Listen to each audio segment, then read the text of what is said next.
What's up, guys? Kamen here, and today I'm joined by.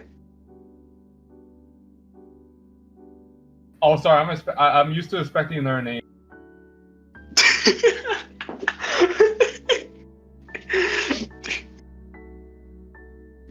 Attempt number 2. Okay. What's up, guys? Kamen here, and today I'm joined by Positive. 僕の前は信じるか。You're too even for me.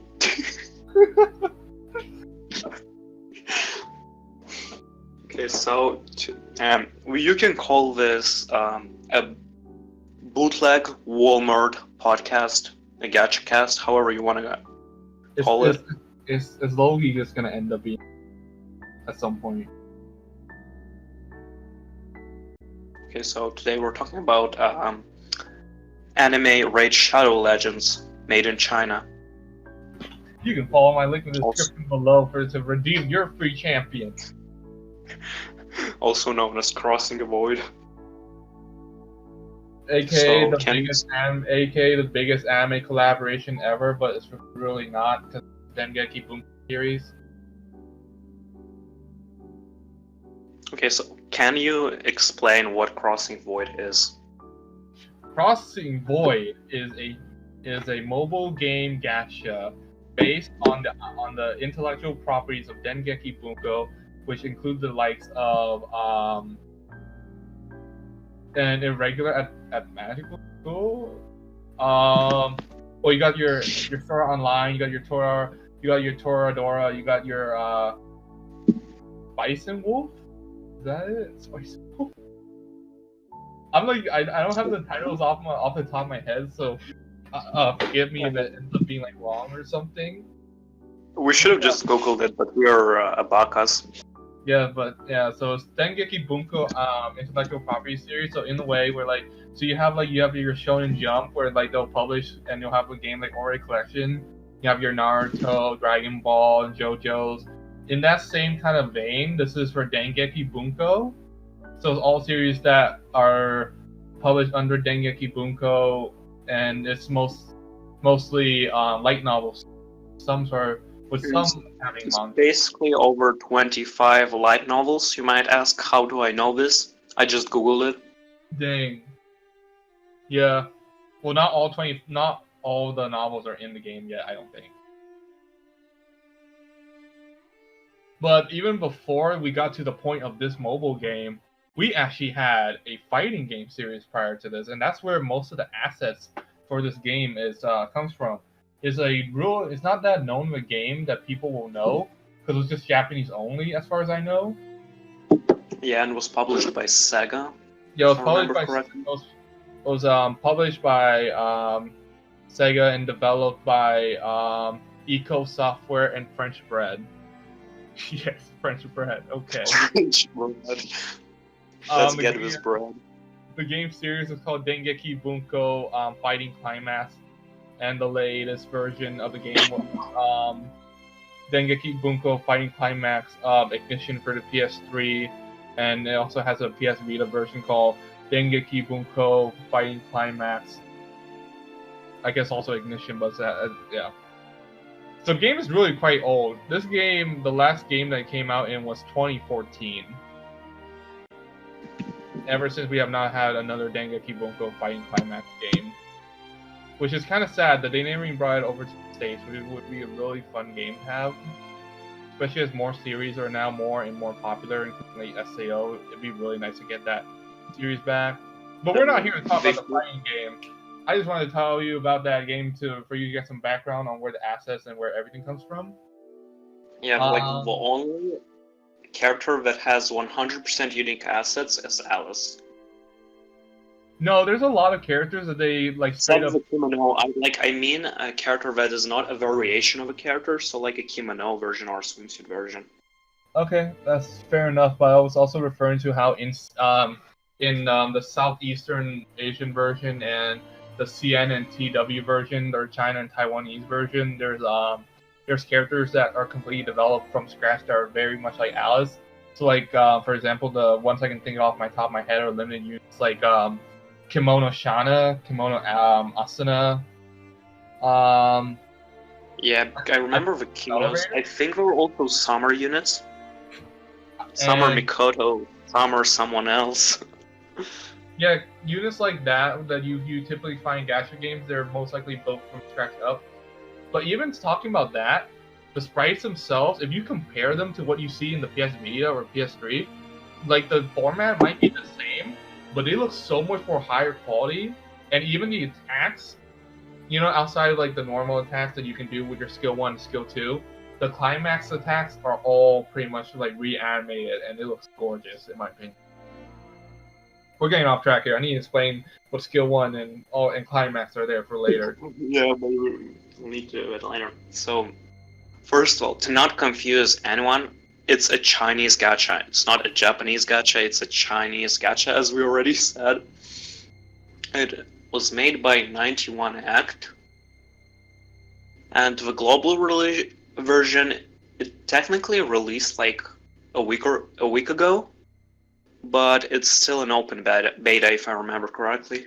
Yeah, so open beta now, and even though the closed beta was basically an open beta already, because all I mean, that's pretty much basically with any beta that's on all you had to Android. do before it's the closed current open beta, beta was it became their quote leaked. unquote and closed beta. You just had to have an Android. That's it. All you had to do was have an Android play. That's such a closed beta. It's such a closed beta moment.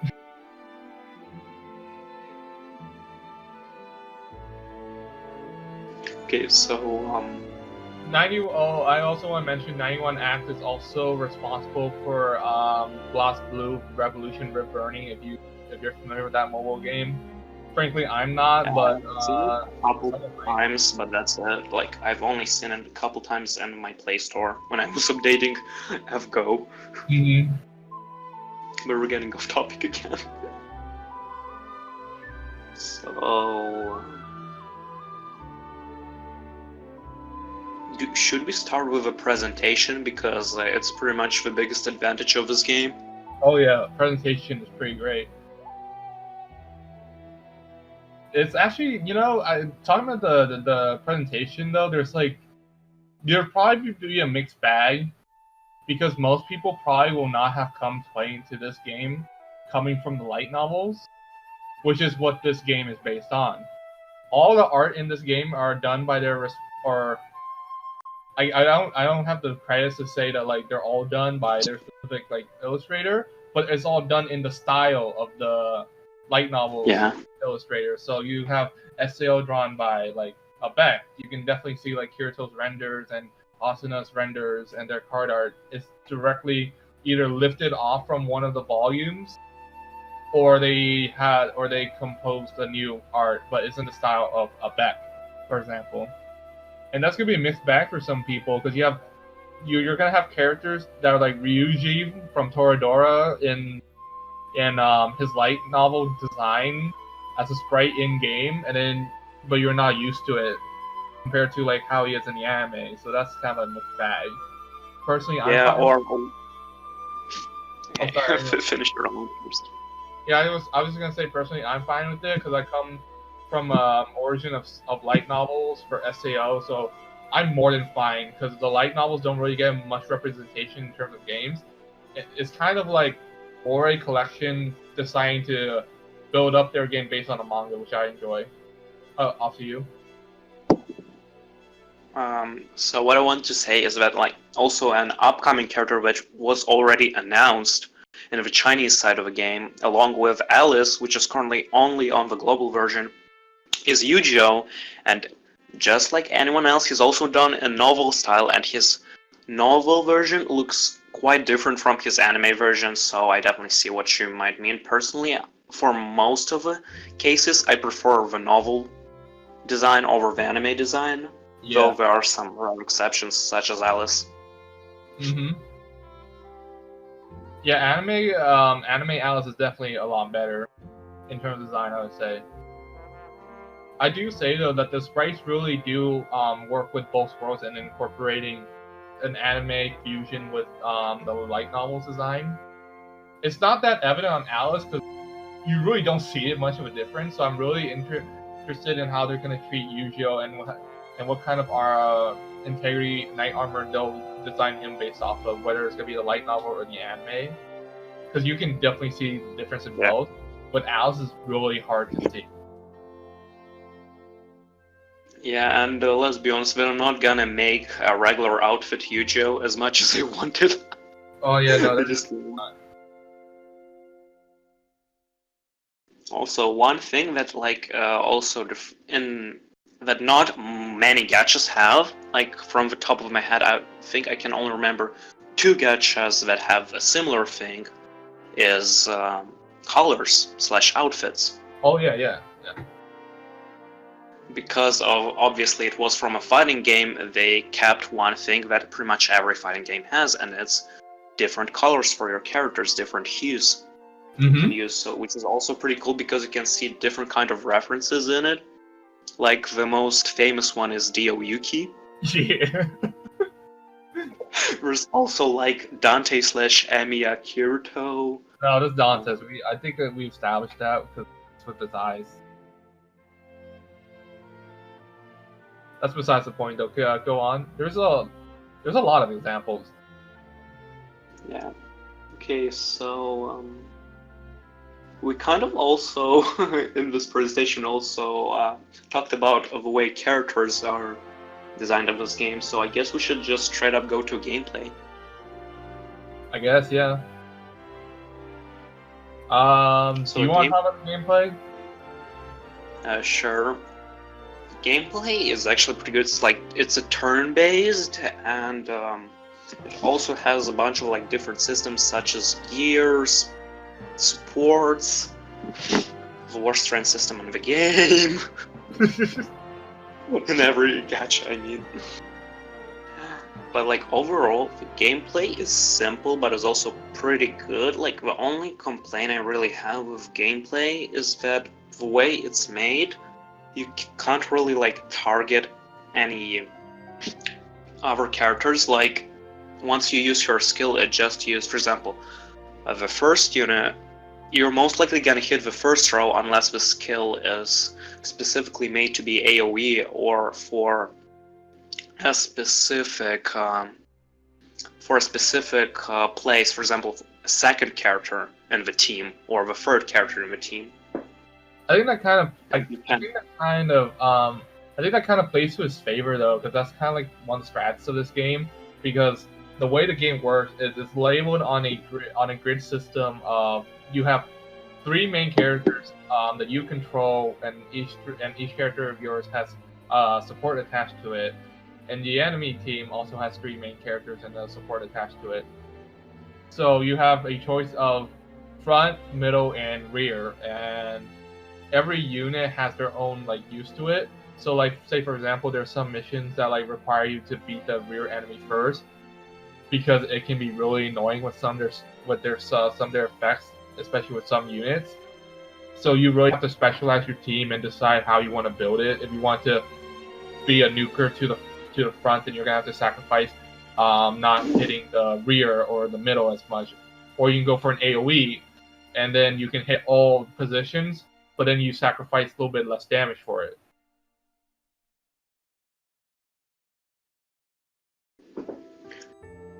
Overall, like the gameplay is pretty good. It's one of the best things about this game.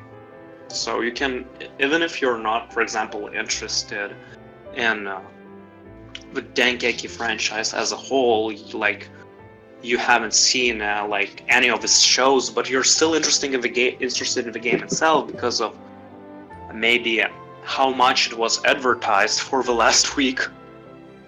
And you decided to try it. If you like gachas overall, you still might enjoy it because of the gameplay of the presentation. I also want to say though, the gameplay being simple really runs to one of its biggest strengths in my opinion, and it's how much things you can really automate. Because and you can talk a bit more about the systems on that, but there's a lot of way you can automate, and so it makes it simple. But there's also a double-edged sword to it, and we'll get to that later. Yeah, the auto system in this game is actually really good, one of the best ones. if not the best one I've seen. Because it's not just like your usual auto system, where you just have a brainless computer do things for you. Mm-hmm. What it does, it pretty much records your actions from the last battle, Mm-hmm. and so-called memory mode. And once you've pretty much done it once manually, the fastest method to farm, for example, a stage, like a free turn, for example, or 2 turn or 1 turn. And then it recorded it, and now every time you're gonna do that stage, it will do it on memory mode by default, which is really good for events when you want, or even just story when you farm materials to awaken your characters. Yeah. Even out of memory mode, what I like about Crossing Void's automated system is that you can disable attacks. So what's really cool is that you can start like having it be automated, and you can still have control over it. So like over the course as you play, you can in real time you can decide to disable like Asana's like climax, for example, so she doesn't end up using her climax. So then you can get someone else's climax instead. If you want someone to use their skill 1, then you can do that. And even this records later on, and then it can save into memory mode. Then what's really cool is that you can actually like go back and kind of like edit like the things you around after you go in and play around with it more. And I think that's really cool, and not a lot of games actually have that capability, because it's not as simple as Crossing Void. What Crossing Void also does is that it removes all RNG enemies in favor of these enemies do the exact same attacks, same skills, same climaxes, same exact moves every single time for any given run that you do. That's why it works, because an automated system, what it needs is it needs consistency. It needs consistency to be valid. You can't farm or do something if the enemy does something different. And Crossing Void is really good at doing that, in that you have your memory modes and all that, but the enemies also do the same thing over and over. So there's no RNG like thrown into it that screws up your automated system.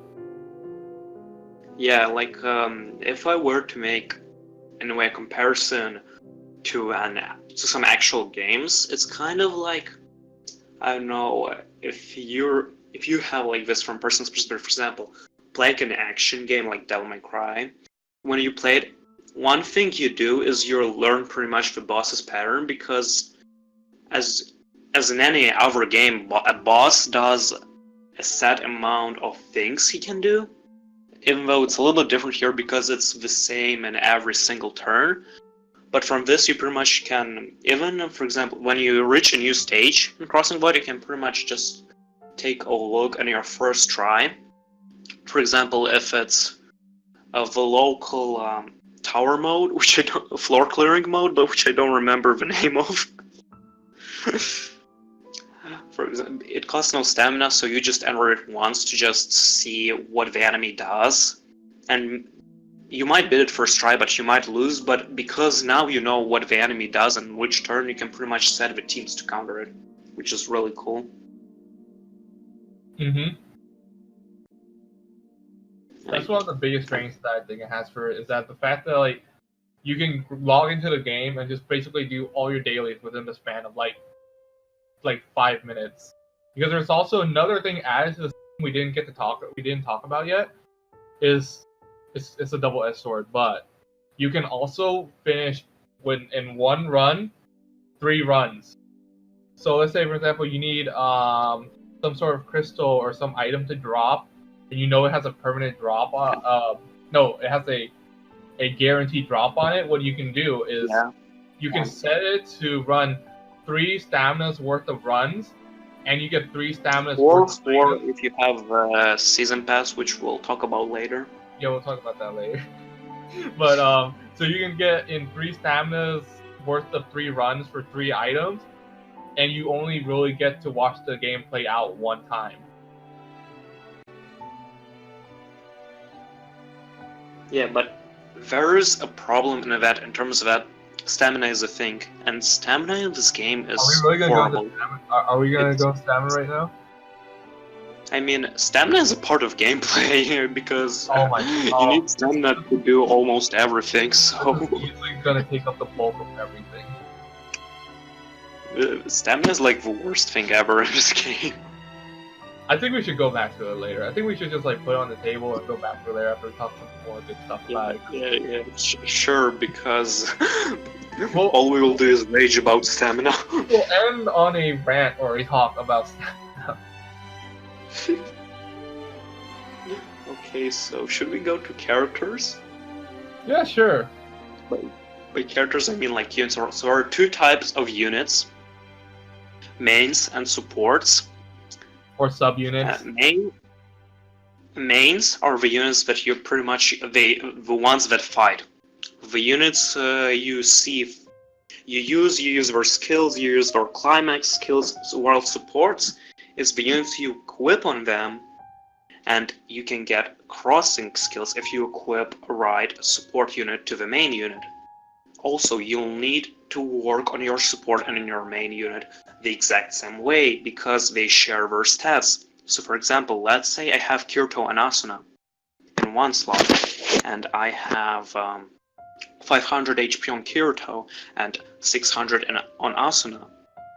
Both of those HP stats will combine into 1100, so it's really important to work on everything on both of the units. And if you want to get the most out of your team. And also, And, working on the main unit is not the same as a subunit. So that means you can't even run both characters in the same team, unless there's something like a exception, like a limited unit, like the Dual Blade Kirito can be run with both the main or the sub. But the two characters Also, out right now sorry, what are you saying? Also, I think you can run both a sub and a main, because I remember when I had still Rentaro in my team, I was able to also run the sub Rentaro. Really, I wasn't able to. Every time I tried to click on a different slot to put in a character, it would swap that character to that as a sub or main. So I guess that's up in the air for now, but I'll say from my experience that you shouldn't be able to do that. I even asked the mods on the official Discord about it, and you shouldn't, except for limited. The limited units you can. So say for example, there will be 3 Kiritos out in global eventually. You have the dual blades Kirito, and then you have the base one-handed sword Kirito with the one we currently have right now, and the support Kirito. You can't run the main and the sub, but you can run the sub with the dual blades. But you can actually even run 2 main Kiritos at the same time, from what I've seen and what I've heard people talk about. Also, now the main thing why we should talk about units is the way you level up your units, you work on units. So the max level cap of a unit is 60, but you won't be able to reach it until you actually get yourself to level 60. It has one of these mechanics where pretty much you unlock a bunch of new stuff once you get higher and higher in terms of your rank, your account level. And your account level is what caps a character's level. So say for example, if you're only at rank 5, your character can only go up to a max of level 5. Yeah, and also in order to star up, yes, there's such a thing in this game called stars, and pretty much the higher star your character, the more like passives he has, the bigger his stats are, and stuff like that. So you need to reach a specific level with your character to get your star up. For example, to get your character to 2 stars, if I remember correctly, you need to be level 5 or 10. 10. Okay, 10. And so on. So you'll need... And there's a lot of things to work with your character. Obviously the star system, which I already already mentioned. There's also the talent system. The talent system, you usually start at 10, 15, or 20, depending on the rarity of your character. Mm-hmm. And you can shuffle your talents to get the higher talents. The higher talents, the better buffs will be. Also, try to always go for percentage talents. And also, main units have character-specific talents, which you should always try to get. So the thing you should probably do with talents is that you should try to go to a specific value, like 40, for example, like to the highest value you want before building up your characters, and then build up the talents you want specifically the character to have. And there's also a thing which is like super extremely rare, but let's say you work on an A rank character and you build his talent, you roll his talent to get a better one, and there's a small chance, a tiny chance he might awaken to an S rank. Very small.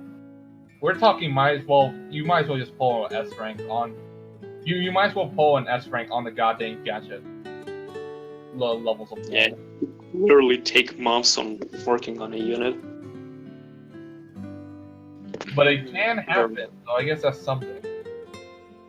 Yeah, there are also skill levels, which I don't remember the max amount of skill level currently. Well, I'm at level 40 right now, and I can get up to rank 15 because currently I'm capped at 4 stars. I can't get to 5 stars. Okay, I'll get only to rank 15 because I'm also capped at 4 stars currently. Yeah. But way more.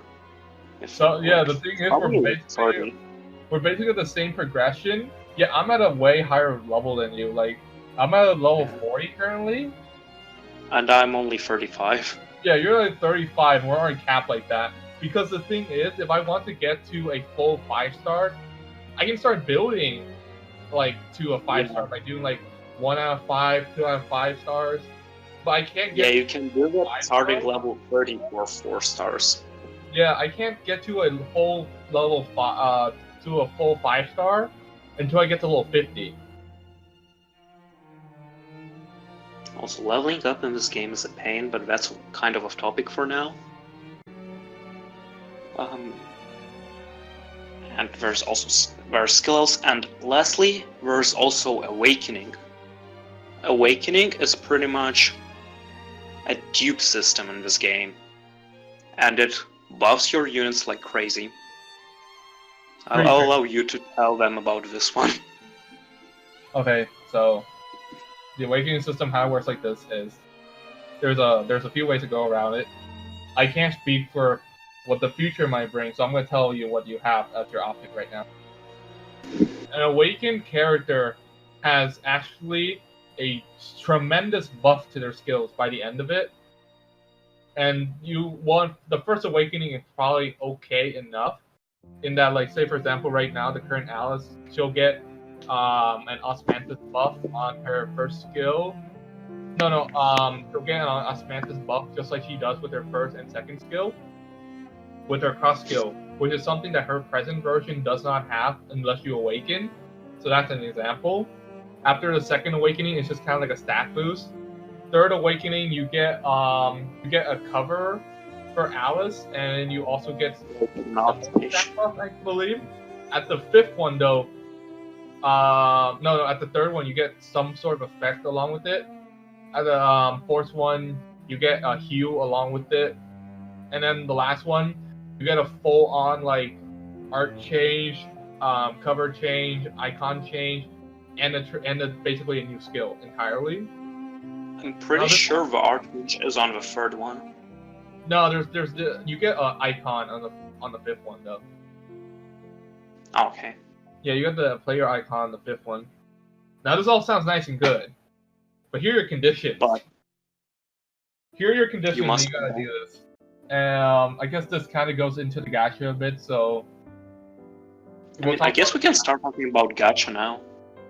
Nah, we'll just talk about this and kind of lead into it. But the way the gacha works is there's in other games where you like have like different stars. In this game, you have grade rarity. So you have C at the lowest, then B, then A, and then S. S is the highest. S would be your equivalent of an SSR. Now, for awakenings, every dupe of an S that you pull it's going to give you a character shard. In total, if you want to go through this method of summoning, you need 5 additional dupes in addition to 1 S that you pulled. It's really specific. It has to be the S that you pulled. You can't do the talent shuffle system, get an A to an S, and expect to pull an S and get a shard. It won't work that way. The game reads it as if the S that you pull is different than the S that you build up. Simultaneously, you can't also get an S and then get an A to an S and get a shard from it. It doesn't work that way. You have to pull actual dupes after having an S that you pulled from the banner itself. Otherwise, it won't give you a shard.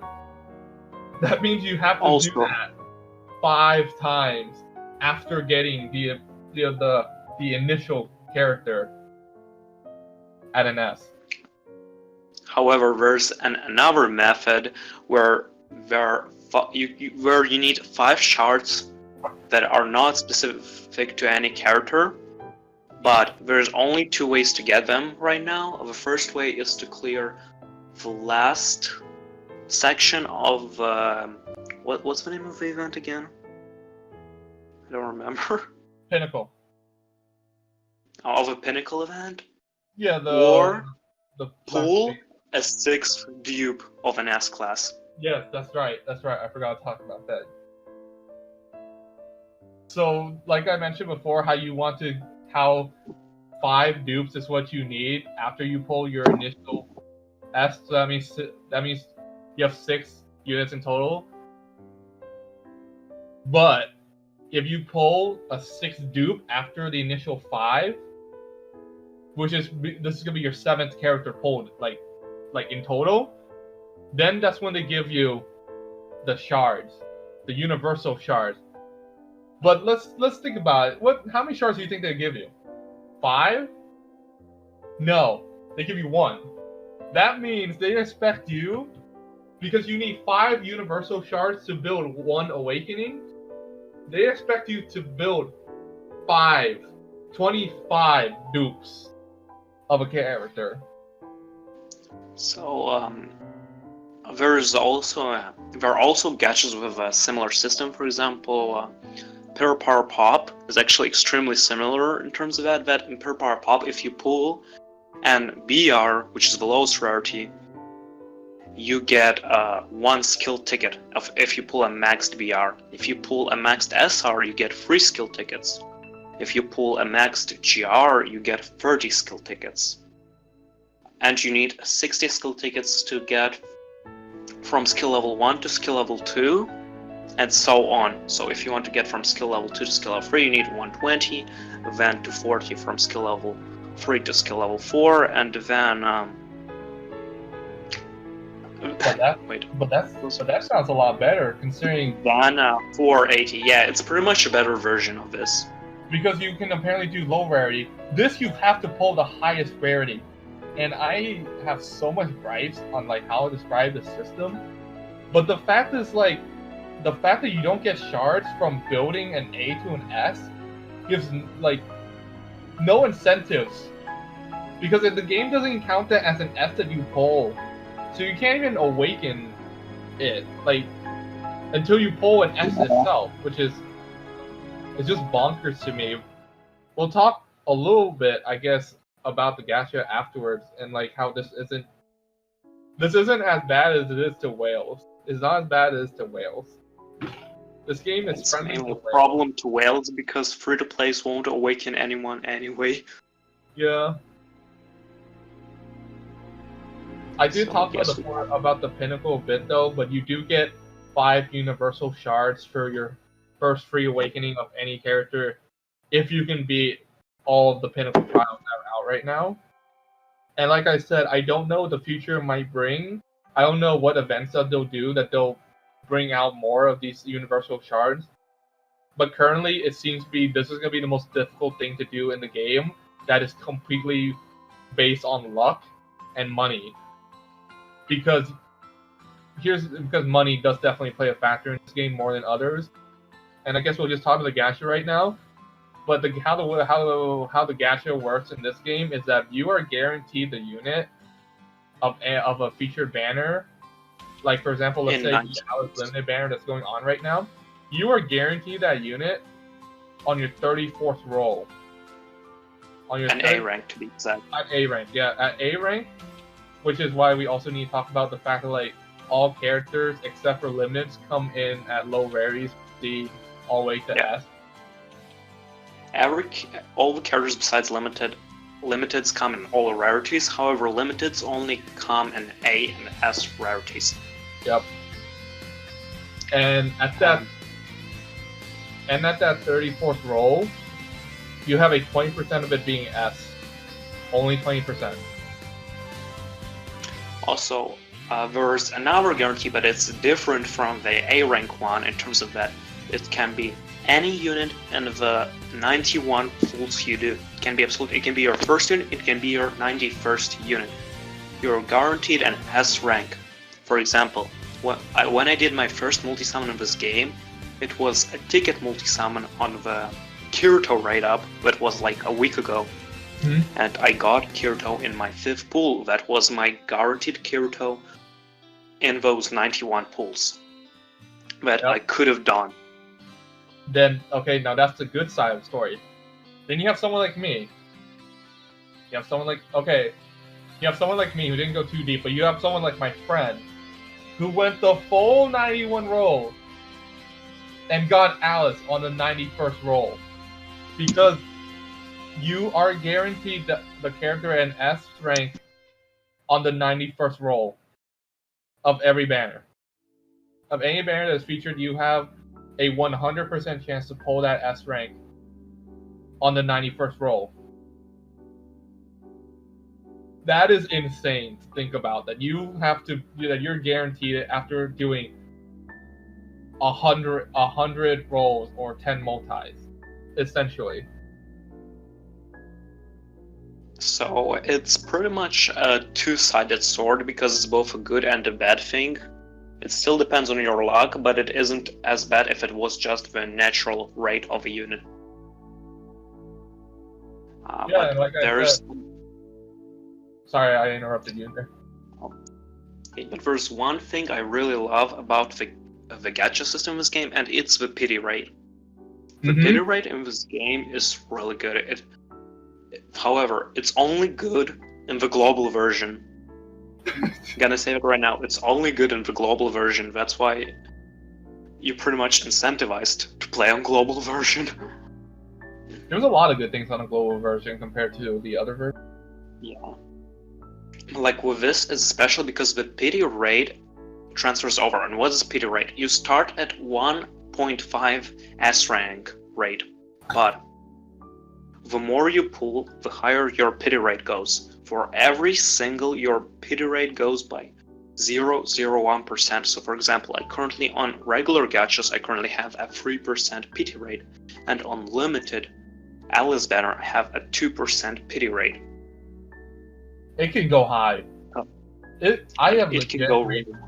I legit almost reached 5% pity rate. That means I could have gotten an S rank at 5%, and it didn't give me. Yeah, but pretty much you could have gotten an S and like I want to say 2 multi-summons. You were almost basically guaranteed one because it's a 50% chance if you count it in multi-summons.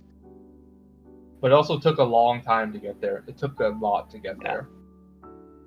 Also, one thing that I found just by summoning and being lucky, if you pull an S rank that is not a banner unit, that is not featured, your pity rate stays the same. It does not reset if you pull an S rank that is not featured on the banner.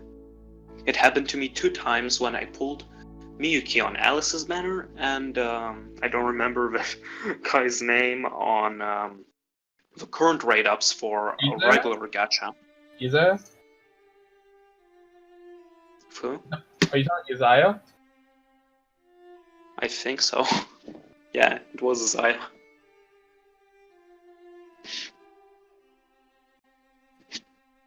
Like, So that's also actually pretty good, because what that means is that sooner or later you're gonna get a limited S class eventually, eventually. even if you're free to play. Mm-hmm. The question is, when does eventually come? Because Yeah. I'm going to talk about this later, but currency in this game, spoiler alert, is scarce. It's stupid scarce. It is like stupid scarce, and we'll talk about it later. But yeah, so talking about what pause went on though about the pay rate. What's different about global version is the pay rate for limited banners also carries over. So let's say, for example, you get to a high pay rate with Alice, and you're like, I don't think I want to go for Alice anymore. You can easily go then on the next banner, the next limited banner, and carry that percent with you, and that's only on the global version. It's an entirely new change that they did for the global server.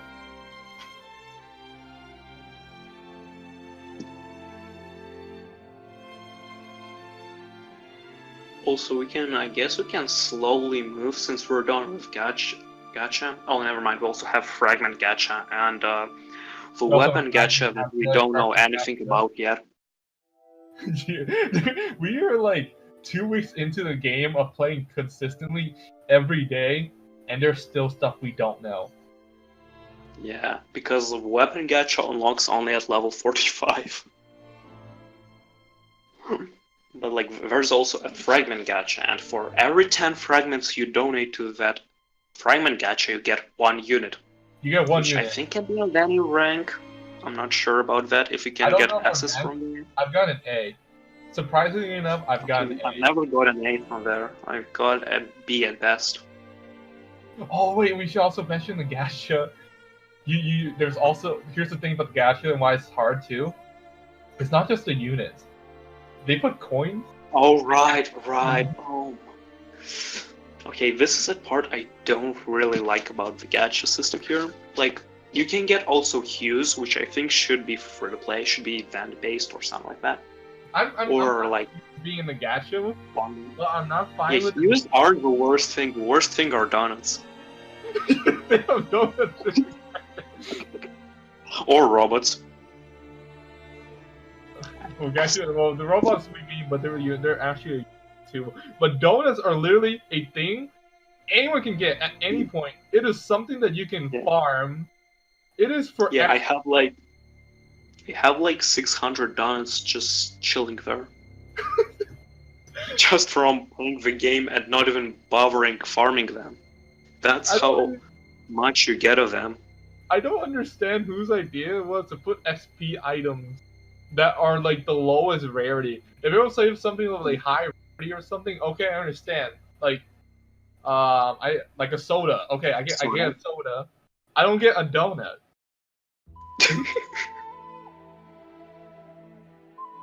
I do think though, from what I've been subbing on the limited banner, it doesn't seem like is there on limited banners, or it's not. I think I got a donut once on Alice banner. Okay, so I think then it's most likely only for singles, because I've noticed in all my multis I don't get like donuts when I do multi. Well, from what I've seen, like, this game doesn't really care if you do singles or multis, because you're gonna get the guaranteed A eventually. Yeah. Anyway. Because the way this game works, you can actually do 100 pulls right away if you want to. Yeah. I was actually gonna talk about that. That's actually a really cool thing that you can like choose how much you want to summon. Yeah, depending on the amount of currency or tickets you have, you can just say, for example, I want to do 5 singles, or I want to do 100 pulls, or I want to do 1 single. And it's really good for someone who's obviously not doing content on the game. because you can pretty much go for all of your tickets or all of your Michael right away, Mm-hmm. which saves a lot of time. Like, I wish Howard Gachas also implemented that, for example, in Half Go. For it, if I just want to do like 2 singles, I would like to just say I want to do 2 singles and then just does 2 singles. It's something that I think every game can take, in my opinion. Mm-hmm. It's just like the animations will take forever. Yeah, you sacrifice animations for this simplistic thing. This gacha is probably one of the most simple animations I've ever seen. Besides, I mean, it basically doesn't have any animation besides Makoto kicking. Yeah, that's the only. Not Mikoto. The only summon animation in this game is the indicator of whether you get an S in your thing or not. Is if Mikoto powers up and does a Yeah, and in order for Mikoto to power up, you must click it too. Uh-huh. Yeah, you must press on her, from what I remember.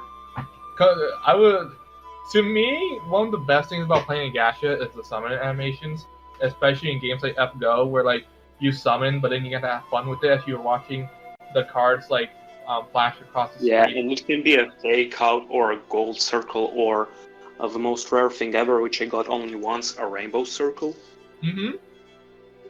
And that's the same for a lot of games. Or in Dokkan, where it's literally animation festival. Yeah, you get a bunch of animations, and even during the cards, you get fake outs and like whatever scouter breaks. In this, you really don't like. You just get. But then you.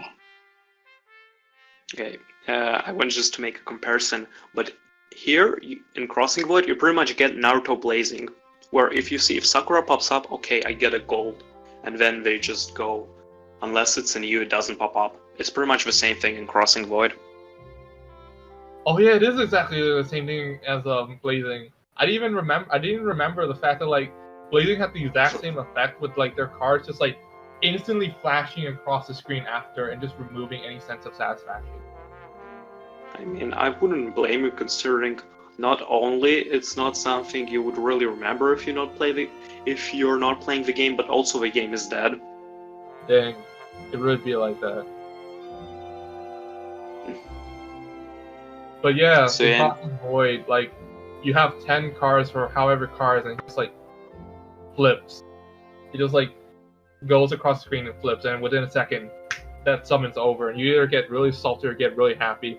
And there's only one way to find out is if a card pops up and it's the card that you want in gold frame. Yeah. Because the card will only pop up if it's a new unit. Yeah, it only pop up if it's a unit that you don't have at that grade. And you're gonna get used to seeing that a lot because getting an A is actually pretty easy, all things considering. Yeah, like even if you're not lucky, you're guaranteed an A every single time you do 10 pulls. Yep. And are we basically? Oh no, we're not done with gacha yet. You also have gacha points, which then you can exchange for hues or S rank units. You need 3,600 to get an S rank character and 1,800 to get a hue. You basically get around like 15 for each multi that you do. No, I'm pretty sure it's 1,800. No. For each multi that you do. Oh, okay. Yeah, you get like 15 points or something, I believe. I think you get 15 for every single. Every single? Yeah, so you get I'll probably get 150 for multi. I might have just noticed. I just might have not noticed. There's actually 7 ways to get an S characters within this game, counting what we talked about with the shop. You have the friend shop, the encounter shop, the gacha purchases, which is what we just talked about summoning. The gacha exchange is what we just talked about with you getting the points and you can exchange it. You have the fragment gacha, you have the talent, and you have the talent shuffling. And Okay, there's yeah. also another thing which we're gonna talk about later, which is currently happening, but you're not gonna get an S from it, realistically. So I guess since we're done with Gacha, we can move to the free-to-play aspect of the game, / the whale side also. Because I feel like those two things should be talked about together. Yeah. So the free-to-play aspect in this game, to say the least, is not the best, but it's definitely not the worst either. It's just kind of mid. Yeah. Like, it's better than some gachas in terms of if you're a free play, you can still pretty much get a good team with really good units. For example, the current best unit of the game is Shana, and the second best is Miyuki, and both of them are permanent units. Also, by reaching level 35 and completing all of the specific missions, you can get a free S-class hero, which pretty much you probably already, if you've seen the people promoting this game, you probably already know about this. And you can pretty much choose whatever character you want, as long as it's not limited. I hate my phone. This is off topic, but I hate my phone because 30 notifications. You also have the reroll. You also have the reroll that you can do. That's more paid. The paid reroll. Pay $10 and get $10. They expect you to pay $10 for the roll that you want. Yeah. There's not that many ways to get a free S rank currently right now, besides like that golden time motion that they have. That's for every new player that's gonna be playing, and I think it's permanent, so you don't have to worry about like needing to start the game too soon. That's actually a really good thing.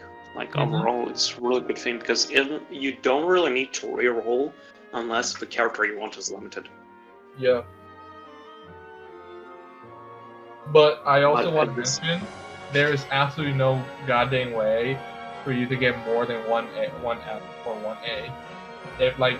It lines up kind of like this. You get 5 C's, 2 B's, 2 B's, yeah, 1 maybe A, a little 1 bit S. more. I think actually C's and B's, they might like be a different amount each time, but like A's and S's, they are almost always consistent.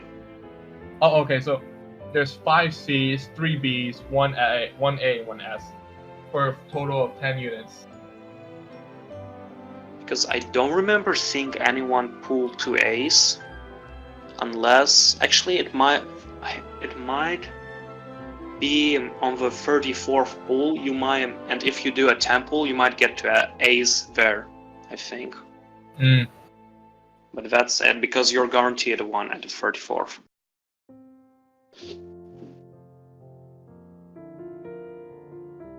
You also get was it a B or an A? I think you also get an A for getting pre-registration rewards, which is kind of moot to talk about right now. No. Oh yeah, no, registration rewards you get a B, but you get an A asana for logging in. You can choose whatever B you want by pre-registering to the game, and I think you can still pre-register. Okay, I thought it was an A. I guess I thought the game was a little bit more nicer. I wish it was an A. But if we want to talk about what good A or S to talk about, that's definitely gonna be for another day. We're not talking about this. Yeah. Yeah, and there are already like tons of videos you can find about like different tier lists. Who should you go for if you care about the meta, and you just don't, and you don't really care about your favorite waifus, and you just want to have the best characters for the game. But one thing is, if you are going for permanent characters, honestly, you should just stay free to play, because we get a good chunk of permanent tickets, and it is enough. It honestly is enough from my experience by playing the game for like a week. It's really enough just from the amount of tournament tickets we get. However, when it comes to limited, they're like the premium units. Because you can only use free-to-play Migo or limited tickets. And currently, there are only 2 ways to get limited tickets for free. The first one is getting to 100 votes where you can get free Schrodinger's tickets. And the second way is through an event we're gonna talk later when we're actually gonna talk about the events. You just talked about it a bit, just by talking about the tickets and Schrodinger's vouchers. You went into the event a bit already. Oh. Yeah, that's currently like the only way. Yeah, what Paz said about limited tickets, that does not apply if you're watching this like months later or weeks later and there's no event that's out that gives limited tickets or no. Because currently there's really, in the main game, where like outside events, with all those events, there's no way to get a limited ticket right now. Yeah, it's only during a specific events, unfortunately. Or you can cough up the cash. Yeah, and speaking of buying, surprisingly, it's not that expensive because I think you can pretty much guarantee yourself an S rank limited by spending $50, if I remember correctly. No. Or how much does it cost of a pack with 91 tickets? How much is Migo is it? Because okay, what happens? No, I think in this game, you don't pay directly for stuff unless for like the Migo itself. You pay for paid Migo and then you buy packs, which is the best way to summon, is not to use the actual Migo, but to use paid Migo to buy different types of packs, such as 91 ticket pack, for example, or pack which gives you tickets every day. If I remember correctly, it's like 1,300 Migo right now. Normally, I'm saying like once you like get rid of the sale of like getting the extra Migo along with it, it's a 1,300 Migo for $30. Oh. How much Migo does the 91 tickets cost? I don't remember. It's I think something in 4,000s. Yeah, so it's actually quite expensive, but at the same time you're at least guaranteed a unit. Yeah, a unit that like ultimately, I don't know. It's complicated to talk about. It's like. Also, in this game, you don't really need limited units because again, there are characters like Shana, and Shana is pretty much enough for all of the PvE content and the PvP because, except friend PvP, the only other 2 PvP modes are Mirage, which is pretty much you just fight a bot and you don't really get any good rewards from it. And the second PvP mode, which I don't remember the name of, you can actually use any character. So you can test characters there.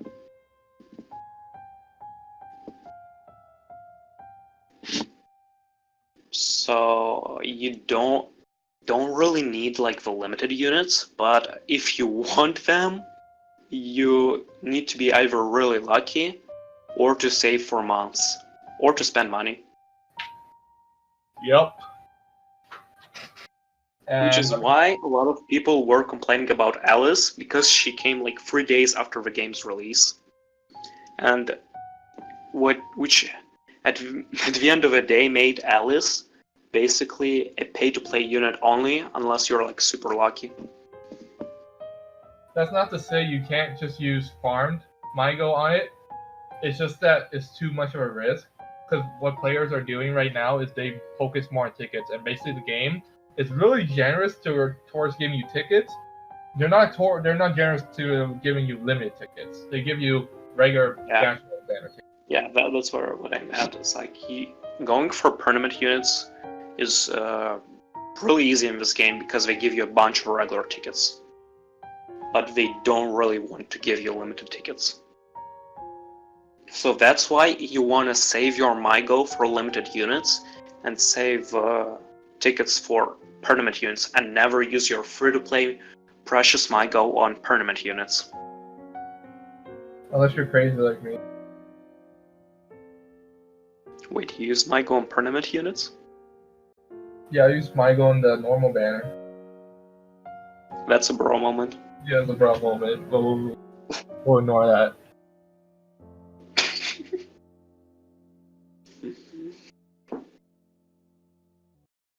Oh.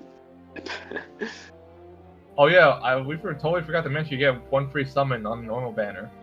Oh yeah. On normal banners, you get one free summon every day on any normal banner. So it just doesn't have to be your default banner. That's pretty much equivalent of Story Gacha and AvGo.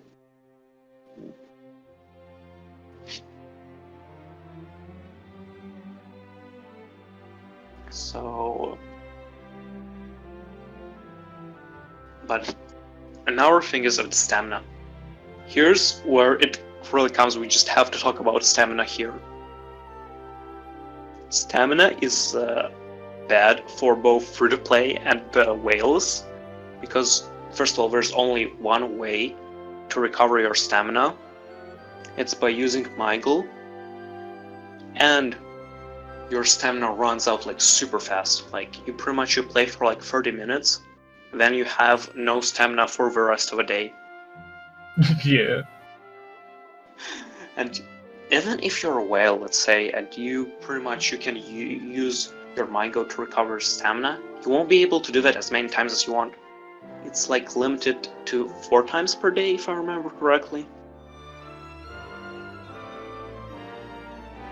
Or 3. Is it 4? 4. Okay. So you can spend a total of 120 MyGo for 400 stamina in total, because you can buy it 4 times per day. That's actually not too bad in my opinion. 120 MyGo for 400 stamina. But here's the thing though, right? Well, here's actually kind of a good thing. This is actually changed from some of the servers. Global made it discounted to the point where it costs 60. How other servers do it is that the first time you buy it, 60.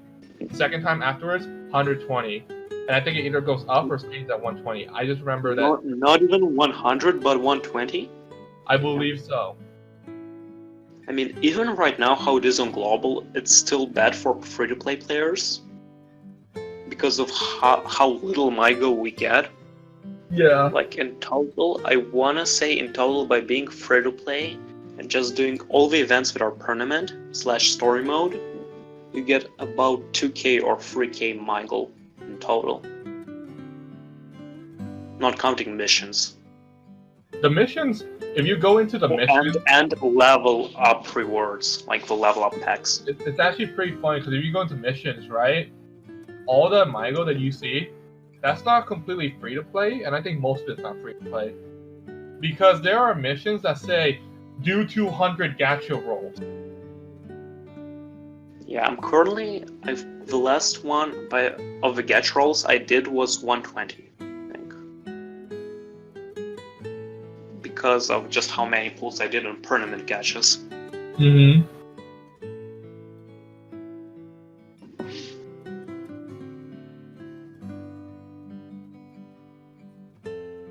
Also, there are also level up packs, and every 10 levels you can buy a pack for a certain amount of coins, which can have different rewards such as regular gacha tickets, all kinds of materials, or MyGo.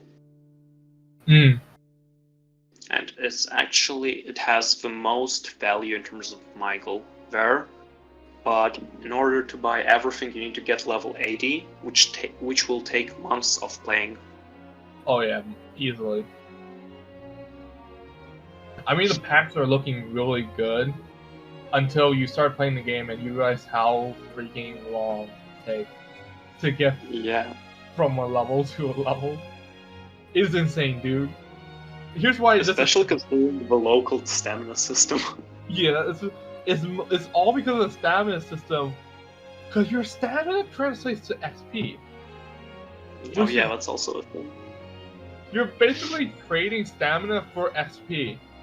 So let's say, for example, you have 500 stamina.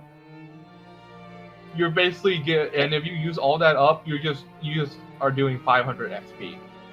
So you pretty much just, for example, if it was for me, it's pretty much just one level up. That is exactly one level up currently where I am now. Actually, it's less than that.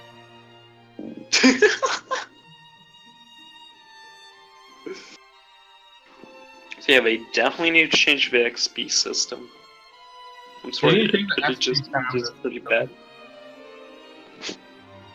Like, I don't know how it'll be in the higher stages when we'll get to higher and higher levels, like 60s. I don't know how the stamina problem, how huge it will be there, but also there's another problem with stamina. When you rank up, you only get 10 stamina. You only get 10! That is right! You only any other gacha, absolutely, not just any other gacha, but any other mobile game, even the most money-stealing game, which has a stamina system, when you reach next level, your stamina system fully recovers. Here, it's only 10 stamina. It's only 10 stamina from where you was when you were before you leveled up. It is And in this game, 10 stamina means absolutely nothing. That's one story stage. Not even. The later stages cost like 12? Okay, no, wait, yeah, they still cost 6. Never mind, yeah. It's just one story stage. Yeah, it is asinine.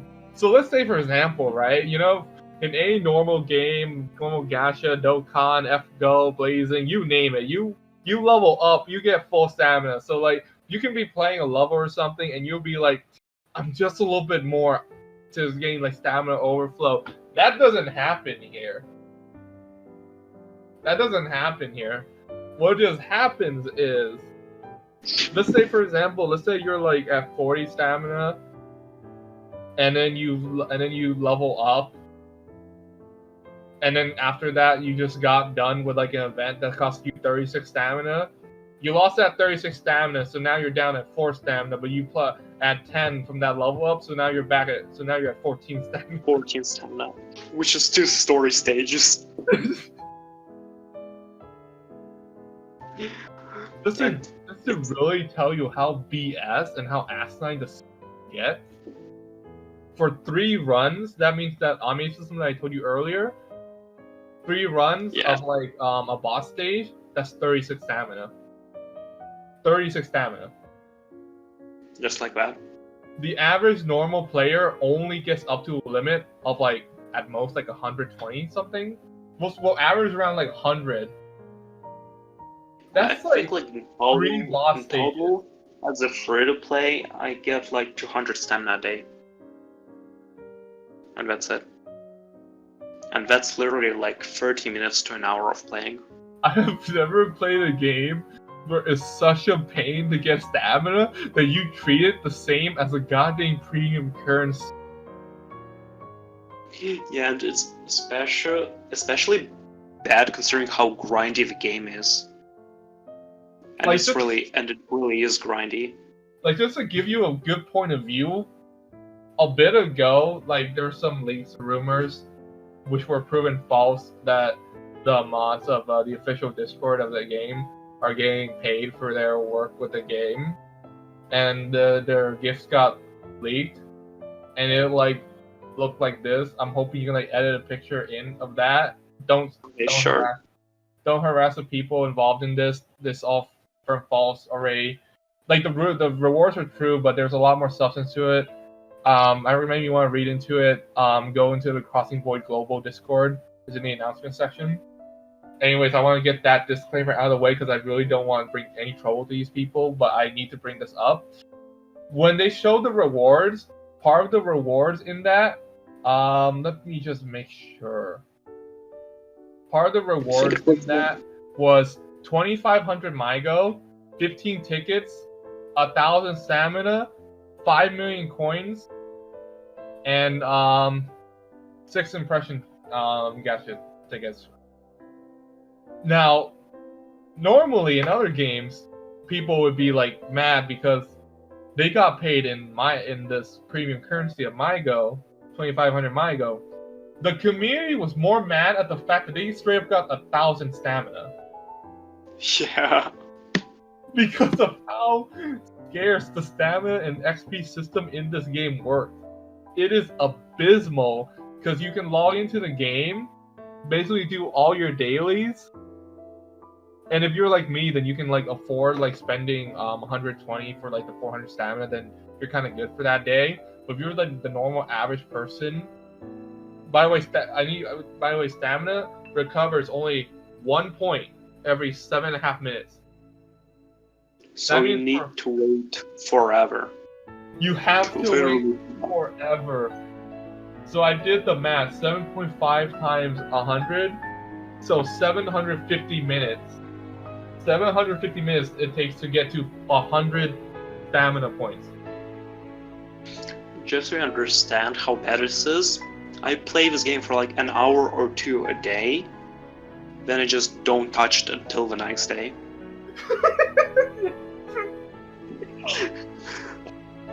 It takes 12 Unless and I'm a doing half PvP with hours. someone. It takes roughly 12.5 hours to refill your stamina for 100 stamina points. They actually also kind of understand this, so they give out stamina as rewards and like stuff that you can buy and as part of daily missions. So they understand. Yeah, that's why I get like 200 stamina per day because of the dailies, and it's still not enough. Not even close.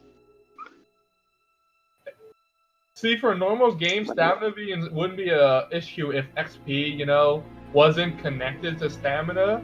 So let's say, for example, in this game, if you had 1,000 if you had 400 stamina, but XP can go anywhere from like 100, 200, 300, and the amount that exceeds that. In this game, it's 1-to-1, and that's so stupid to me. Yeah, if you got more stamina than the actual amount, what it means is that later down the line, that stamina that is already over the limit, it just goes to your gift box. Not even in your message box, pretty much. It goes into your gift box, and rightfully so, because it's basically treated as if it's got a goddamn currency. But it doesn't matter if you use it then or now, because stamina is equal to XP. You spend 1,000 stamina, that just means you get 1,000 XP. It's just so weird to me how the system works. And it's a really bad system, especially considering it takes forever to level up. It takes forever. The level up requirements weren't as bad. Like, it could have worked. To give you a clue of how bad it is, right?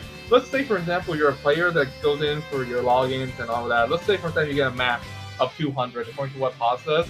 Let's say, for example, you get 200 stamina per day. You get 200 stamina per day, right? Let's imagine this.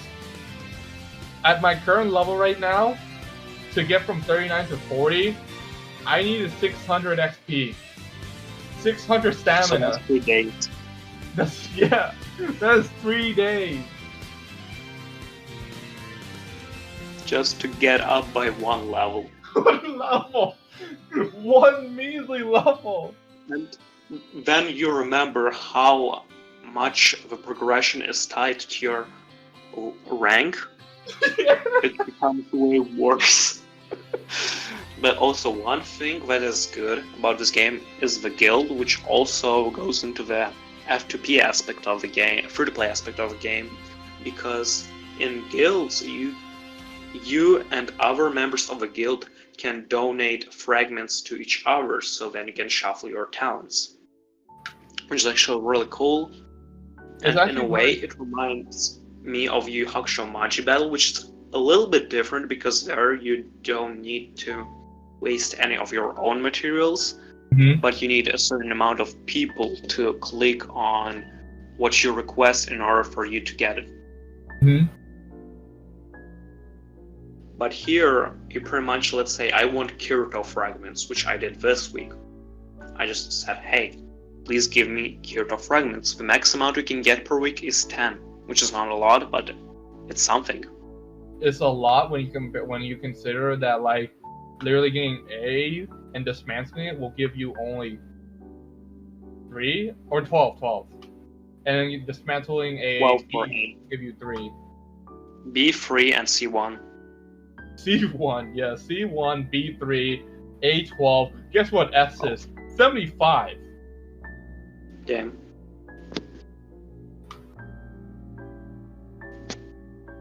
So this is a pretty cool symbol, and also it is tied to guild level progression. Guilds in this game have a level system. The more you donate to the guild, the more you do the void expeditions the void agencies, the void agency. Yeah. The more you do the guild specific missions, the more XP you get for your guild, and the higher the level, the more benefits you get. For example, by reaching level 2, you get more slots for vice captains, you get more slots for members in general, and you also get a new item in the guild shop, the currency for which you can get by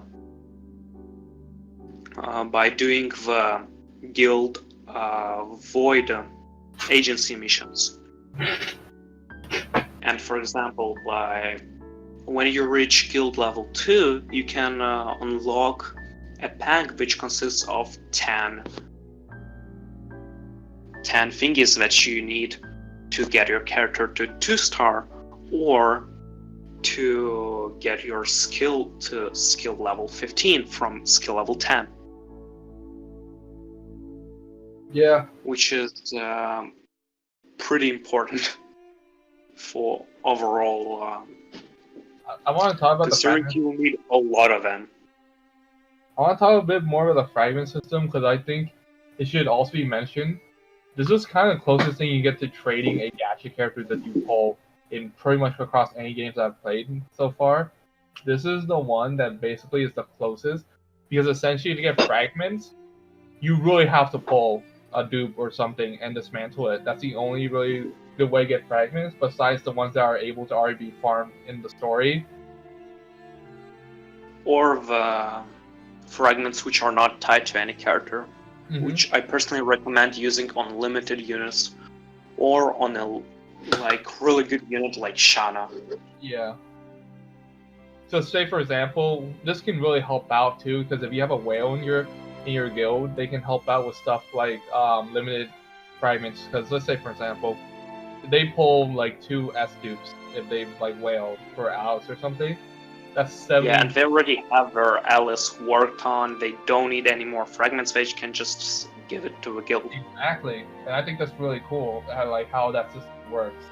So that's one of the positive parts about Crossing Void, and the really good idea that I think it has. I don't think it will work for every game. It's just that it works for this type of game, for what they're kind of going for with how they do the talent shuffle. It will also work, for example, for Legends, because Legends also has a fragment-based system. Oh, that's true. But at the same time, it won't work for games like Dokkan or FGO or Opera Omnia or any other gacha game that does not have a fragment system. Or has a need for a fragment system.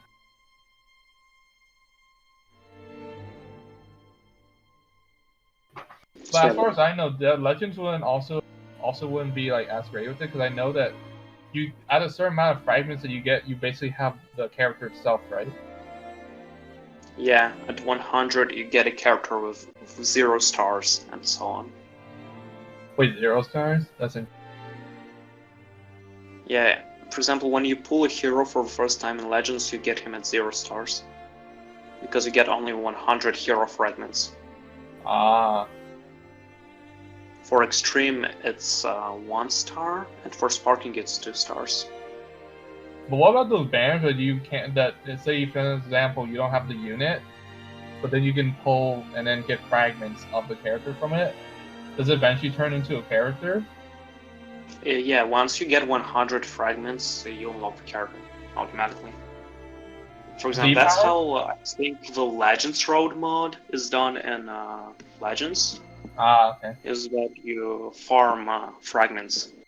Yeah, this wouldn't work as much though, because then you're literally giving people characters when they can like build it up. Compared to Crossing Void, where you don't really get a character out of it at all, you just get the ability to up your skills and abilities through the talent shuffle. So in a way, this is the only game that I've seen that can work with this system so far, just based on like what it decides to do and what its intent and incentives are. But yeah, there's a lot of good to talk about the game, and with like modes like guild and like the actual gameplay itself, and there's a lot of modes. We are not going to talk about all the modes. There's a lot of modes. Okay, I guess we can still talk about events in general, and at the same time, we can't really talk a lot about events too, because we just got a new event, and we need to wait for 6 days for the actual rest of the stuff, because we only have like the introduction part. If you want to talk about this event right now, I have a mathematic rant that can go on. I mean, your rant won't really work until we wait 6 more days to get the rest of the event. I'm hoping that it's gonna get better, but I can talk about like where it is like right now. Yeah, right now it's terrible. Right now it's absolutely terrible, and it goes back to the stamina system. So I'm gonna talk about it a bit. The main problem of this game is the goddamn stamina system. So in the current event out right now, which is kind of like the autumn event, there's a really cool thing that you can do, which is you can farm autumn coins. You can use autumn coins, and you can buy in the shop various things. In particular, there are these things called tickets. Crane tickets, what you can do is you can use it to play at this one mini game, which is basically just kind of like a summon thing, because it's guaranteed, because you can see the skip button at the bottom. It's definitely like already predetermined. And then you just like can see what you can get, and there's a various amount of things. And in this type of game, depending on what you get, it can be extremely generous of a game, because you can literally get an S unit of an SAO character in this. But then again, if you get an S rank in this thing, you lose your luck for the rest of your life, because it's 0.001%. It is extremely rare, basically. Like, if you get an S rank on this, even if you get, don't expect pulling anything ever. I don't recommend you walk out on the street or do anything involving any sort of luck anymore. But so currently, right now in the shop, okay, so my math is basically completely wrong now, because I thought there was 80, but there's actually 60, but it still works out. Roughly, you're just gonna have to subtract. Alright, so this is for the math for 80 vouchers. 85 coins each for that 80 amount in stock. You need 6,800 coins. 6,800 coins is the they drop in, you run by 36 runs, like I told you before. You can do the automated system. They run from 12, 24, 36. 36 each 3 times run drops 36 coins. So that's equal to 189 runs. And if you multiply that by 3, that's 567 runs separately. And that's 189 runs in sets of 3. 189 runs at 18 stamina each, because it goes in 6, 12, 18 stamina. That's 189 runs multiplied by 18. That's 3,400 stamina. 3,400 stamina, like I said, it takes 7.5 minutes to recharge 1 stamina. So we'll say 100 stamina is refilled freely. So 750 minutes in total, or 12.5 hours for a full bar to get to 100. We'll average at 100, even though Paz said 200, because I'm basically going off the fact that like you just wait for the entire time to fill up. and then you just like use it as is instead of like working up to get like any daily stamina or anything. That's 12.5 hours multiplied by 34 because 3,400 stamina. So that's 425 hours. That's 17 days and just to clear out the single stack of crane vouchers, which you're not even guaranteed anything. Yeah, well, there's a good chance to get Schrodinger's voucher, which you can then use to get limited tickets. And that's also based on luck. You can get anywhere from fragments to Schrodinger vouchers to straight up an S character. Yeah, but like at least you have a pretty decent chance of getting Schrodinger tickets, unlike an S character. I just want to say though, it's a darn good thing, and this is the example of what I mean. When you have the incentive of having one sort of currency over the other, but one is more, you have incentive to do it, and it's better. Because right now for this, you're spending 18 stamina, but you're getting double the drops, because you get 36 points per 18 stamina that you spend. Like, imagine if this only gave you 18 coins per 18. That would have been so bad.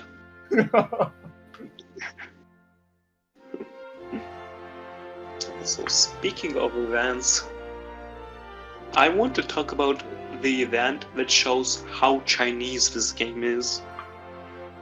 And not to offend anybody, it's what we refer to as in like a Chinese gacha. Yeah. Which is more known because here's the differentiation between Chinese gacha and Japanese gacha. The Japanese gachas are basically pure luck based. Like in Japanese gachas, if you're pay to play, the only thing you get from that, except occasionally guaranteeds, like once or twice a year. For example, FGO.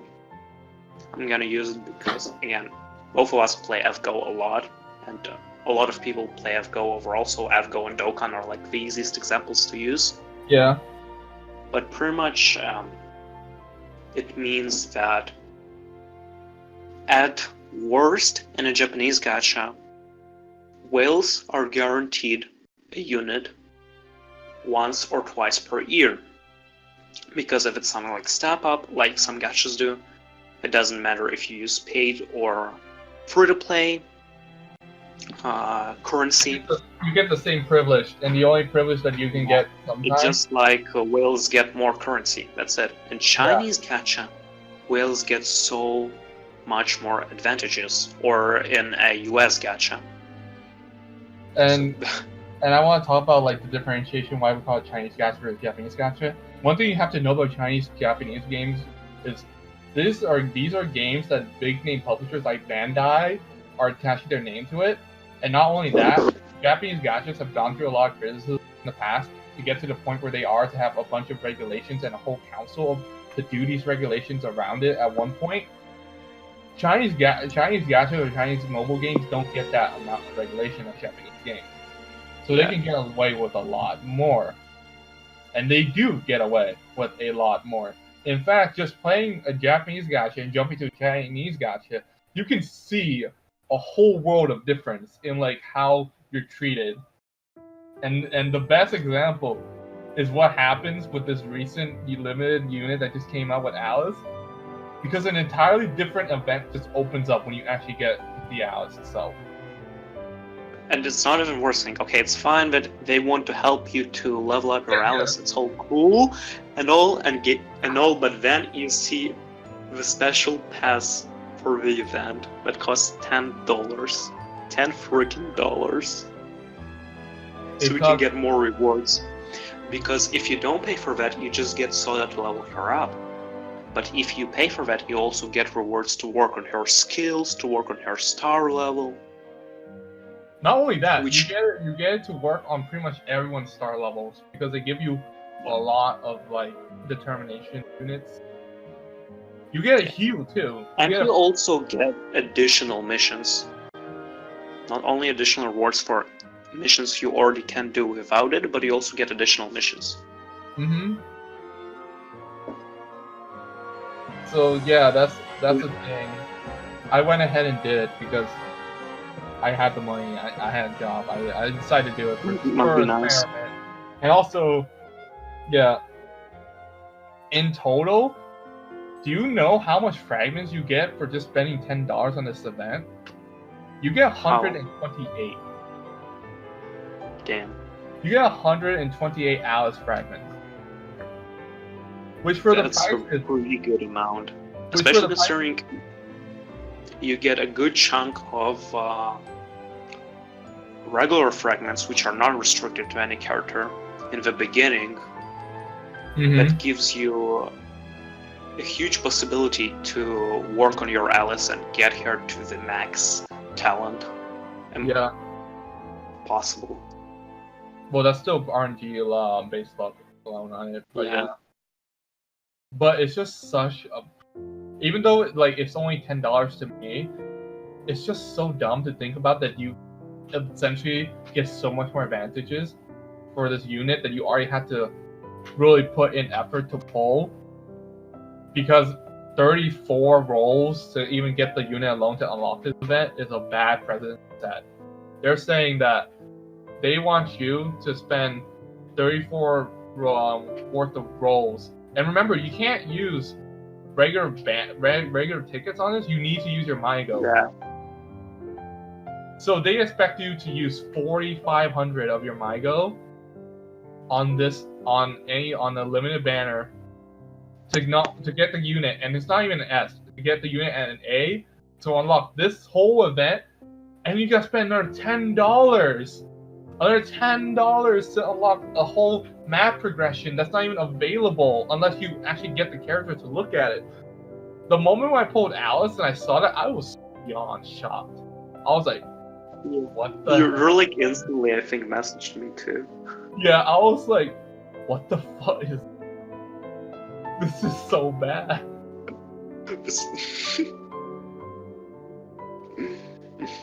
Yeah, because we're so used to Japanese gachas, where everything is fair and square, and then you just go here Yeah. and you see this. I made a analogy in regards to like FGO. Let me try to find it. Let's see here. Like, Okay. So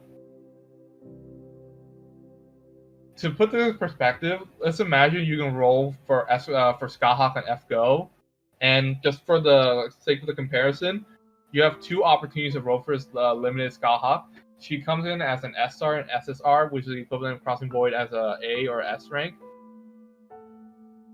Now, let's say that you roll for those who are unfamiliar to FGO, SSR is 5-star and SR is 4-star. Yeah. And SSR is roughly 0.1%. Now let's imagine that you rolled her, either an A or an S, doesn't matter. You rolled her at 1 point. And then FGO said, hey, really good job for rolling for this limited unit. Here's an entirely hidden event that's only available that you wouldn't even have known if you didn't get her. We'll give you a map of progress and mass ascent and level her up to 100. You just need to pay us 25 paid sync ports. And I did the math out. 25 paid sync ports, which is about some percentage of 30 25. It's about 83% of 30 sync ports, which is 83% of a multi. So that means for if I did that math correctly, that's for 1,500 MyGo, you have to pay 1,250 paid MyGo. That's right. I also have to point this out. They differentiate between the MyGo that you get. You have paid MyGo and you have free MyGo. Free MyGo is basically useless, honestly, at this point, unless you're rolling for something. It's only for summoning on limited banners. That's it. Paid MyGo can get you so far. There are packs you can buy. There are different subscriptions you can get. There are 2 subscriptions. With limited tickets in it. It is insane. It's insane that for one, they expect you to pull the unit. Like, so let's say, for example, you want to guarantee an A. Okay, you go full 34 rolls on it, right? So that's 3 multis. Yeah. That's three multis and 4 singles. Then they expect you to also cough up 1,280 paid Mygo to unlock this whole secret map thing. And it's a really good value, but it's so scummy. It sets such a bad precedent. Also, like, the only like two or three Japanese gachas I can compare to, and one of those Japanese gachas only has that in the global side of things is Dokkan, Magi Battle, and Bleach Brave Souls. And Dokkan, you already know, like the Pilaf's Trove, which you can get like tickets and stuff like that, which is the best out of 3, because it's still not as bad. It is not as like mainly for whales. Then we have Bleach Brave Souls, which you can get like tickets for all the units and stuff like that, keys and different things like that. And then the worst case is Magi Battle, which also has basically the exact same system as Crossing Void in terms of fragments, except in Magi Battle there are grades, which is the local dupe system. So when you pull a character, you start at E, if I remember, and at G. Then you get 1 dupe, you get it to F, then to E, then to D, and so on until triple S. But you can also buy packs with fragments, with and then with all kinds of like goodies. But the difference is they're not. You can buy them if you have a unit or not, doesn't matter, and you don't have a special event, which you also need to pay for only after you pulled the unit. Mm-hmm. So it's still not as bad. Yeah. The game takes like 10 steps forward and takes like 6 steps backwards. Because it's not entirely like a bad game, and a lot of the good concepts does outweigh like the bad. It's just that it sets a lot of precedence in that, like, I can totally see this game being one of the games that's most likely gonna be really in it to get you to spend your money. You don't really get that sense when you play like other games unless that's like of your personal accord. Like, for example, you play F-Go, no one's really forcing you to really want like the 5 stars. You just want it yourself and you want it, but it's not like they push it in your face. They just give you the resources, and if you end up liking the character, then you want to roll for it. Here, it's all... Go on? Yeah, go on. I'll tell the thing that I want to tell later. Okay. So I was just like saying it's all based on your incentive and like your personal accord of like how much do you really want to like go and summon for it based on you. In this, it feels like you're entirely at a whole different world advantage if you pay for this game. And there's subscription. There are 2 subscriptions. 2 subscriptions in Crossing Void.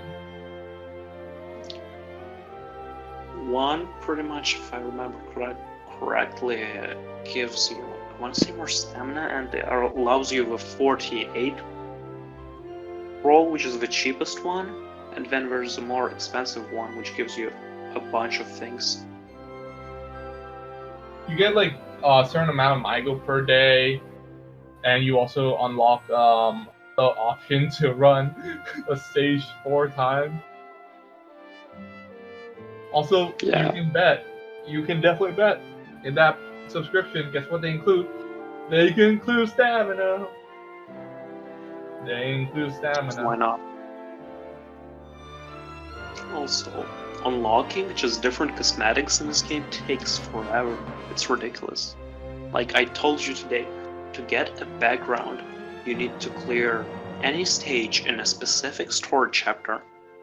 Like, just to clear any stage overall, doesn't matter which stages, 900 times. Yeah. Just to get a background.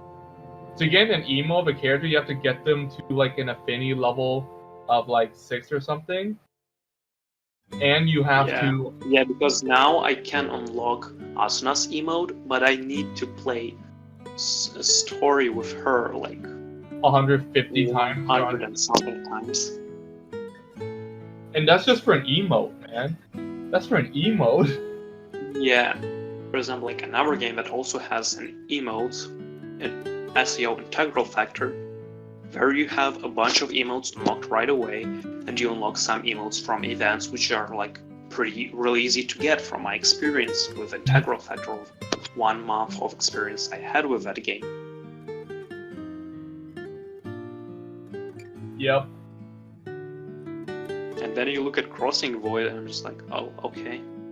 And Yeah, then you also have a stamina system here, unlike an integral factor where you don't have one. There's also just a lot of stuff in this game that you are not expected to do until later on. Time gated events, time locked events, a lot of currency to buy one thing, like the current current swimsuit Misaka in the shop. Yeah. Because to get it, you have to get these coins, and to run these coins, you have to do something called, what is it? Void something? No, I think. Void expeditions. It's You have to definitely do void not expeditions. And you can only do Okay. void expeditions 2 times a week. You're gonna do void expeditions 2 times a week. And that's a bro moment, kids. You can also only do like Mirage 3 times a day, unless you spend more Migo. But Like then 100 again, I think with Mirage, you don't really get any rewards from it, so there's no incentive to do it. But am I thinking of the different? I'm thinking of Decrepit. I'm thinking about the event or the mode where you can get a lot of fragments for like a character at the bottom. Okay. You know what I mean? Don't remember the name of that one. I think that's Decrepit or Mirage. Because in Mirage, you can get for 5 wins a week, you can get some character fragments of a specific character.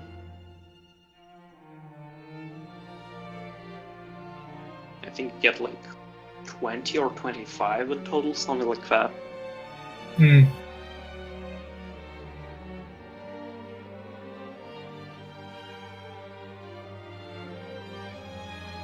I guess we should just go to the final thoughts, since I think we talked about everything. Yeah, I'm getting tired, but like we talked a lot about this. Yeah, we talked for almost 2 hours. And there's still a lot to talk about it. At the end of the day, my review and my thoughts on it is that if the game interests you, like, because this is the type of game where you can have Ryuji paired up with Kirito from SAO and other characters, like from Orime? Is that what the show is called? You know, if only, I'm be honest, well, like I only know 2 shows here, so Yeah. There's just still a lot to talk about this. I would just say, give it a try. I would say give it a try, but don't be lulled into letting down your defense and letting the game get to you, because it easily can. It's probably the most predatory gacha that I've played so far. In that, like, I feel like I cannot progress unless I spend like money or pay my go. I mean, you can, but it would just take forever. Yeah. Literally forever. Honestly, though, it would be the breaking straw on a camel's back if they actually had it so that like you can spend infinitely on stamina rather than being capped at 4 times per day. So I guess that's a balance. Well, I guess what I want to expect going to the game forward is a lot more currency across the board. More energy, more Migo, more limited tickets, more regular tickets, more whatever they were called, more the shards, the universal shards. You can awaken character freely. I'm honestly not sure how much this game will succeed. Sure, it will like thrive on the success of currently SAO right now, but that's kind of like not that strong enough of a connection. Toradora is famous in there. You got a lot of shows that are like people will like, but it's like considered more niche compared to like say like the likes of like SAO. Yeah, and I think SAO is the only one that's currently ongoing. Yeah, well, Index too, but Index has a new next year or next season. Okay. So that's also relatively popular. And I know that just for the fact that it includes SAO characters and Index characters, people will flock to this game. But it's really gonna flock to the audience of people who like Dengeki Bunko or who are like really interested in like the game's presentation. That's ultimately what the game kind of presents right now as itself. It's a really pretty game, but predatory after the money, and there's a lot of improvement that could be done with it. And we are in the open beta, so I really hope that they're doing stuff with it. I do also want to say my final thoughts are that unlike other gachas, this game is more fun. It's more developed by really small, compact sort of company and community. Because right now, 2 official staff of the game's localization literally came from being just regular mods on the subreddit for the older versions of the game on like the other servers, and they just literally are now actual people that are helping out with the game on the official Discord. And also, you follow Twitter. They recently tweeted out something yesterday, I believe, where it's like a thread. Yeah, it was like the Q&A. Yeah. That's really cool. I don't think any gacha I've ever played did that before, and that's kind of like the advantage you get with a gacha like this, because also, you get more personal. One more advantage is that unlike most of like big huge companies where they pretty much only listen if the Japanese players like rage like the whole player base. Mm-hmm. Here, it's actually they listen to all the feedback from us, from global players, from Chinese players, but mainly global players, because just by how they're trying to improve the global version specifically, it looks like they want to focus on global mainly. So this is actually also really good because unlike our gachas, they're actually listening to our complaints. Yeah, even the subreddit right now constantly gets replies from mods, and this is the official subreddit that they've made. So if you have any concern, you can post about it, and you'll get a response from a mod. Like recently, someone was talking about the whole thing with Alice, and the mod actually like talked about it. Said that like they're looking into it. They're not sure if stuff will actually get done, but they'll look into it, which is definitely a lot more of a reassurance than I get if I play a game like Dokkan, where I get zero feedback unless I hear it through a Twitter account that updated with like a new quality of life. And even then, that's not like them saying like, "Oh, we did it because the community asked for it." They just kind of do it. That's what Dokkan's like. That's what Bandai games are kind of like. They just kind of like throw quality of life updates at you, and we just assume that they listen to us, that we got it, or that they just plan on doing it anyways. Yeah, AvGo is better, but at the same time with AvGo you still need to be a player of a Japanese version and to know Japanese in order to even make them consider your feedback. That is true, yep. Like overall, I think like this game has a lot of potential. It's just like because of its roots and the way and how it's done more like in so that it's restricted by being in a way so pay play. But I think if they try to improve the game, it can be a really good gacha. And overall, at its current state, I would recommend if you're a fan of any of like Dengeki franchises or you're a fan of like more than one person, or you're really interested in the game how I was, because I I know about two, and I've seen two, but like I've only really like actually seen all and even read some novels only for SAO, but because I was actually interested in the game itself, I got the enjoyment out of it. But some people might not get just because they like SAO. They're like, yeah, let me play this, but they might not get as much enjoyment. Also, you should, if you're going to be free to play in this game, don't expect to get a crazy good account. For example, how in Dokkan, where you don't really need to be paid to play in Dokkan, for example, because they do give you enough resources to summon for the best units, and you just need to save like a couple of weeks, and then you get like easy ace and all of the content because of how old the game is and because of how generous it is. It's not the same thing here. Do not expect here to get lots of resources. And this game really wants you to spend money, like really wants you to spend money, because at the end of the day, whales are what keep all these gachas alive.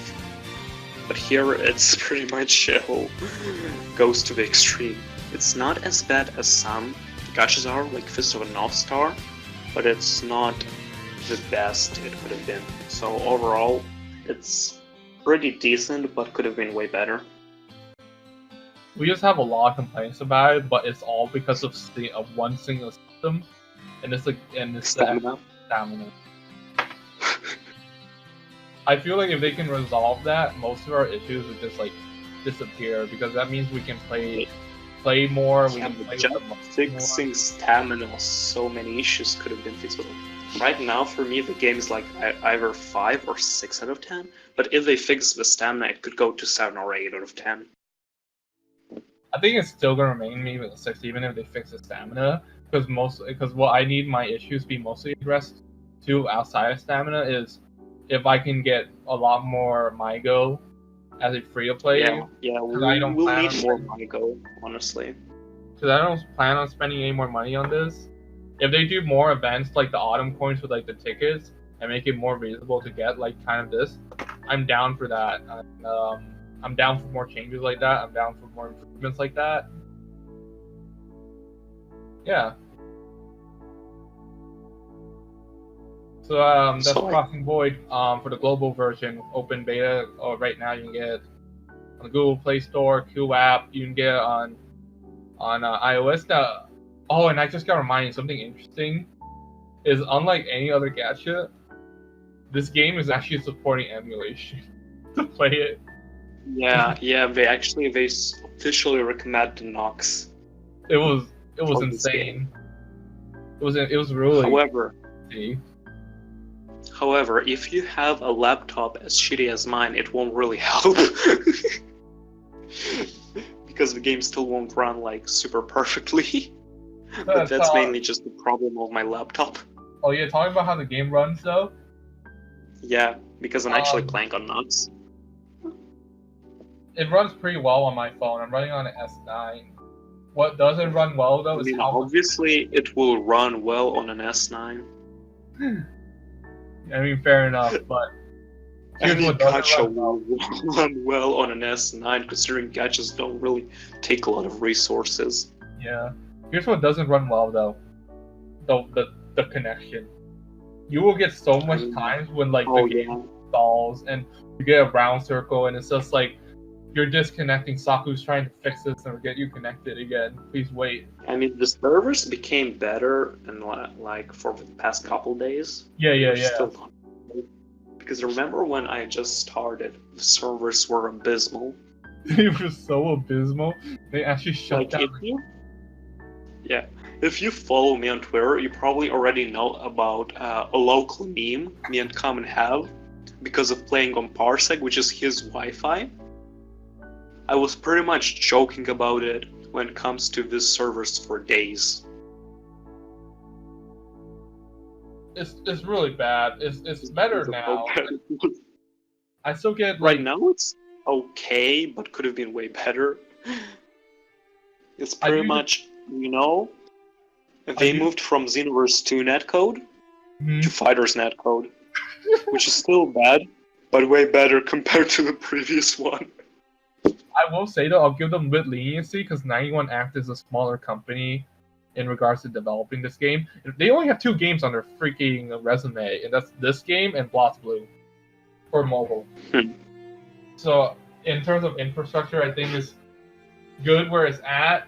It could be better, but it's not like I'm expecting Bandai servers like quality of richness. I mean, Bandai servers aren't the best. But they do have the responsibility for it to be the best. This is more like really small. They have like a company. Here you have more excuses. Yeah, they have a company like what 50 employees from what I saw.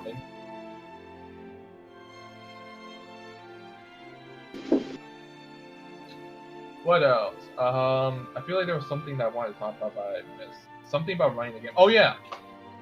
If you're scared of like how the game runs, unlike other games, what this game does is you can actually individually like not the extent of like a PC game, but you can like change like your graphics settings around, or you can like play on 5 modes. Like you got like very low, medium, high, and very high, or ultra high. Yeah, by default on my Nox, it ran at medium, and it runs perfectly fine. Mm-hmm. So even though the game recommends you 3 gigs of RAM, unless you want to run it on high settings, you don't really need that, and you can try with a weaker phone, with a budget phone. It should still work just in lower settings. And I'm playing on medium settings too right now, or high. It's either medium or high, but I play with medium too, and the graphics seem fine to me to the point where I could go really well with playing just on medium. So I don't think it takes away too much unless you go to like very low, but I haven't tried that yet. So I guess that's it. And we officially reached the 2-hour mark. So I think my laptop will die tomorrow editing it. So yeah, if you see me on Twitter starting to opening a GoFundMe for a new computer, you know what happened.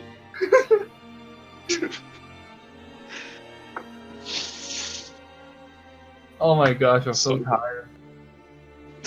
Yeah, I'm gonna go to sleep right now because it's 4 a.m. I need a nap. I was talking with you too much. Okay, so that's pretty much it. If you enjoyed this video, leave a like, subscribe to this channel. Do not subscribe to Kamen's channel, it's dead. Follow him on Twitter. He's not kidding. If you want to follow my answers or something, follow my Twitter account. He'll put it in the description. But I also don't recommend following me. I do rants and I do a bunch of things. Like, it's not best to follow me. I show up on his channel frequently. If you want me to come back again, I'll probably come back. Yeah, yes. Subscribe. I mean, do not subscribe to Kamen's channel. Do not follow Kamen on Twitter. Actually, follow him. And I guess that's it. See ya. That was basically just a lot of ranting. You know, recording still is not stopped. It's fine. You can leave this in as cut in or outro. I don't care. It's just this was a lot of rants.